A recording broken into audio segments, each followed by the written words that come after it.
Size ছোট, সবার চোখে ধরে যে এত ছোট গোলগাল গরু, মাংস এত। এই গরুটা দেখতে সুন্দর এবং অন্য গরুর থেকে এই গরুর মাংসটা অনেক সুস্বাদু। ধানের গরু।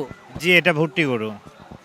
এটা কি বাংলাদেশ থেকেই নাকি বাইরে থেকে নিয়ে আসা? এটা হচ্ছে ছোট বাচ্চা আমরা নিয়েছিলাম আমাদের কাছে 2 বছর। আমরা 2 বছর লালন পালন করতেছি। চাওয়া দাম কেমন?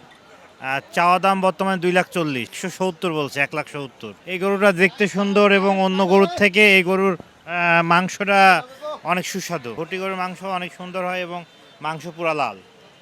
চাহিদা এটা হচ্ছে আপনার বিভিন্ন ফার্মে অনেক সময় চাহিদা হয়, এই যে কুরবানির সময় হাটে চাহিদা হয়। এই গরুটা দেখলাম ছোট্ট ভুট্টি গরু, এটা আসলে ওয়েট কেমন?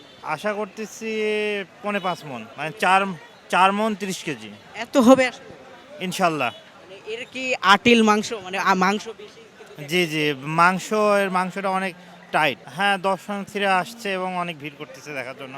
স্যার জিজ্ঞাসা করতেছিল যে গরুর অনেক সুন্দর, কেমন দাম। সেনাবাহিনী আপনার টহলে আসছে মেবি, হ্যাঁ, গরু দেখে দাঁড়ায় পড়ছে। এছাড়া আপনার গরুর এই যে বললাম সাইজ ছোট, সবার চোখে ধরে যে এত ছোট গোলগাল গরু, মাংস এত। ওর সঙ্গী কিছুক্ষণ আগে একটা বিক্রি হয়ে গেছে, বাহামা একটা ছিল ওর সাথে, একই গোয়ালের তো। ও চলে যাওয়ার পর থেকে একটু লাভ পারতেছে বেশি। ওটা বিক্রি করছি আপনার 2,90,000। জি, 2,90,000। এখানে আসছি, গাবতলী হাটে আসছি গতকালকে রাত্রে, এবং আমি এর আগে ছিল মাওয়া হাটে। এবার ঈদে এত সীমিত বিক্রি হওয়ার কারণ?